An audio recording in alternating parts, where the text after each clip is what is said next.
అనకాపల్లి పరవాడలో భారీ మోసం. Lucky draw పేరుతో డబ్బులు వసూలు. బోర్డు తిప్పేసి పరారైన నిర్వాహకులు. నంద్యాల కందికాయపల్లిలో చిరుత సంచారం. సీసీ కెమెరాలో రికార్డైన దృశ్యాలు. భయాందోళనలో సోలార్ ప్లాంట్ సిబ్బంది. దేశవ్యాప్తంగా వినాయక చవితి వేడుకలు. ముంబైలో కొలువుదీరిన లాల్ బాగ్చా గణేష్. వాడవాడల లంబోదరుడికి పూజలు. హైదరాబాద్లో గణేష్ చతుర్థి సందడి. కాసేపట్లో ఖైరతాబాద్ గణేశుడికి తొలి పూజ. హాజరవుతున్న తెలంగాణ గవర్నర్. భైంసాలో భారీ పోలీసు బందోబస్తు. వినాయక నవరాత్రులపై ప్రత్యేక నిఘా. అవాంఛనీయ ఘటనలు జరగకుండా చర్యలు. మెదక్ ప్రగతి ధర్మారంలో భారీ వర్షం. ఉధృతంగా ప్రవహిస్తోన్న పెద్దవాగు. చేగుంటకు నిలిచిపోయిన రాకపోకలు. ఈ world IVF day OSS wheel of hope తిప్పండి. Free IVF గెలుచుకోండి.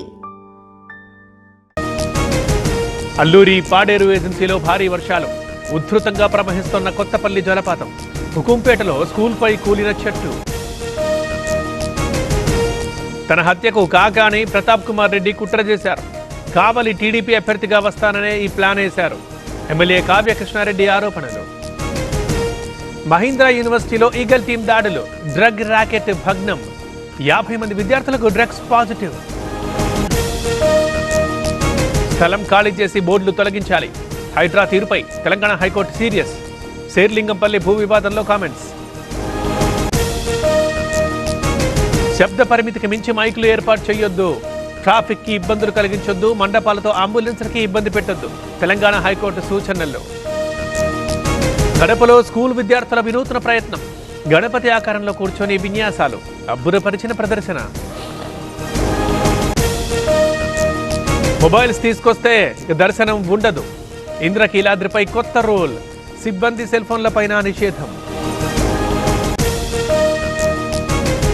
శ్రీశైలం ప్రాజెక్టుకి కొనసాగుతున్న వరద. 6 గేట్లు 10 అడుగుల మేర ఎత్తివేత. అవుట్ఫ్లో 2,20,000 క్యూసెక్కులు. నాగార్జున సాగర్ ప్రాజెక్టుకి వరద. 14 క్రస్ట్ గేట్ల ద్వారా దిగువకు నీటి విడుదల. Inflow outflow 1,62,000 క్యూసెక్కులు. గచ్చిబౌలిలో బిల్డింగ్ ఓనర్పై దాడి. ఖాళీ చేయాలన్నందుకు హాస్టల్ నిర్వాహకుడి ఘాతుకం. 5 ఏళ్లుగా ఇద్దరి మధ్య కోర్టులో వివాదం. జమ్మూ కశ్మీర్లో ఆకస్మిక వరదలు. వైష్ణోదేవి ఆలయ మార్గంలో విరిగిపడ్డ కొండ చర్యలు. 30 మంది మృతి, పలువురికి గాయాలు. వారం రోజులుగా కేరళని వదలని వర్షాలు. వయనాడ్ని ముంచెత్తిన వరదలు.